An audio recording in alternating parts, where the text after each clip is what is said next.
तर मी जे बोलू लागलो हे शिकून काही पोपट पाठवतील, या पोपटापासून मी तुम्हाला सावध राहावं लागेल. दारू पाजायची, एक चट्टी पाजायची असली नकली आणि थोडेफार खिशामध्ये पैसे टाकायचे आणि इथे येऊन विरोध करायचा, हे बी धंदा बंद करावं लागेल. मला कोळी बांधवांच्या बद्दल शिकवायची गरज नाही. मी कोळी बांधवाचा किती काम केलं हे मला माहित आहे. माझा लालवाडा कोळीवाडा लहानपणापासून तर मोठ्यापर्यंत मी त्याच बांधवासोबत गेलो.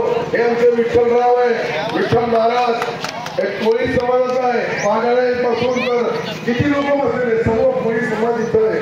आता हे मला हे कोळी बसलेले आणि तो काल 4000 लोकांनी सपोर्ट दिला मला, 4000. आणि हा चला चर्चा करायला पैसे घेऊन आला त्याला तसे जनालापासून तुम्हाला सावध राहावं. पुरा जो कोळी बांधव आहे तो आपल्या सोबत आहे.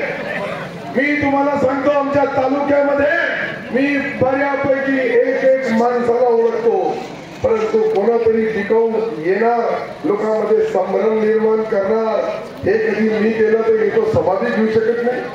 मी माझे 5-25 पाठवले, तो पुढे हे तर एकटा त्यांचं पहिल्यापासून कसं आहे पुऱ्या उंडणगावला माहित आहे. तो काय नवीन आहे का?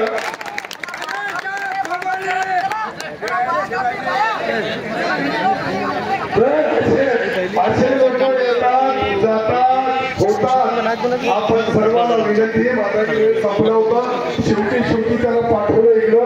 शेवटी असे लोक येतात, करतात, बोलतात.